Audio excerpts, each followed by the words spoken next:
এলএসএর ডিজিটালে স্বাগতম সবাইকে। দাঁড়িয়ে আছি কক্সবাজারের জনগুরুত্বপূর্ণ পর্যটক এলাকা ইনানিতে। বর্তমান কক্সবাজার ইনানিতে দুর্যোগপূর্ণ পরিস্থিতি বিরাজ করছে। বঙ্গোপসাগরের সৃষ্ট একটি গভীর নিম্নচাপের কারণে আবহাওয়া অধিদপ্তর চট্টগ্রাম, মোংলা ও পায়রা সমুদ্র বন্দর এবং কক্সবাজার উপকূলীয় এলাকাকে 3 নম্বর স্থানীয় সতর্কতার সংকেত দেখিয়ে যেতে বলা হয়েছে।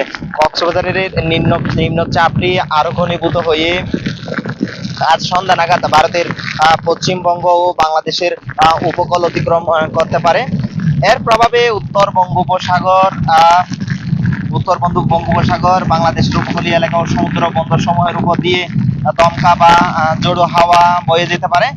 গভীর নিম্নচাপটির কেন্দ্রে 48 কিলোমিটারের মধ্যে বাতাসের একটানা সর্বোচ্চ গতিবেগ ঘন্টায় 50 কিলোমিটার, যা দমকা অথবা জোড়ো হাওয়া আকারে 60 কিলোমিটার পর্যন্ত বাড়ছে। সাগরে বড় বড় ঢেউ দেখা যাচ্ছে এবং উপকূলের কাছাকাছি এলাকায় পানির উচ্চতা বাড়ছে।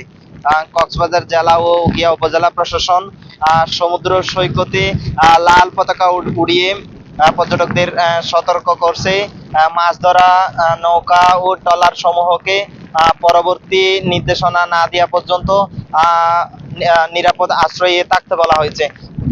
আপনারা হয়তো আমার পেছনে দেখতে পাচ্ছেন যে গুটি গুটি বৃষ্টি পড়ছে এবং সকাল নাগাদ থেকে উখিয়ার ইনানিতে সকাল থেকে গুটি গুটি বৃষ্টি পড়ছে এবং সমুদ্রে ঘোলা মিশ্রিত পানি, লবণ মিশ্রিত পানি, কিন্তু বড় বড় বিশাল আকৃতির ঢেউ তীর অঞ্চলে আশ্রে পড়ছে। পাশাপাশি এটা তো যেহেতু একটি অতি জনগুরুত্বপূর্ণ পর্যটক কেন্দ্র, এই কেন্দ্রে কিন্তু একদম জনশূন্য, পর্যটক শূন্য বিরাজ করছে সকাল থেকে। এই বৈরী আবহাওয়ায় সকাল থেকে যে পর্যটকগুলো ছিল সেগুলো উপজেলা প্রশাসনের লাল পতাকা উড়িয়ে সতর্ক করাতে তারাও নিরাপদ আশ্রয়ে তারা ফিরে গেছেন। পাশাপাশি উখিয়া পল্লী বিদ্যুতের ডিজিএম কাইজান নূর আমাদেরকে জানিয়েছে যে উখিয়ার বেশিরভাগ এলাকাতে বিদ্যুৎ সংযোগ বন্ধ আছে। দমকা হাওয়া এবং বাতাসের জোড়ো হাওয়াতে বিভিন্ন এই পর্যন্ত আবহাওয়ার সর্বশেষ বুলেটিন দেখাচ্ছিলাম কক্সবাজারের জনগুরুত্বপূর্ণ পর্যটন এলাকা উখিয়ার ইনানি থেকে। আমি চ্যানেল এস এর সাথে যুক্ত ছিলাম, আমি মুজিবুর রহমান।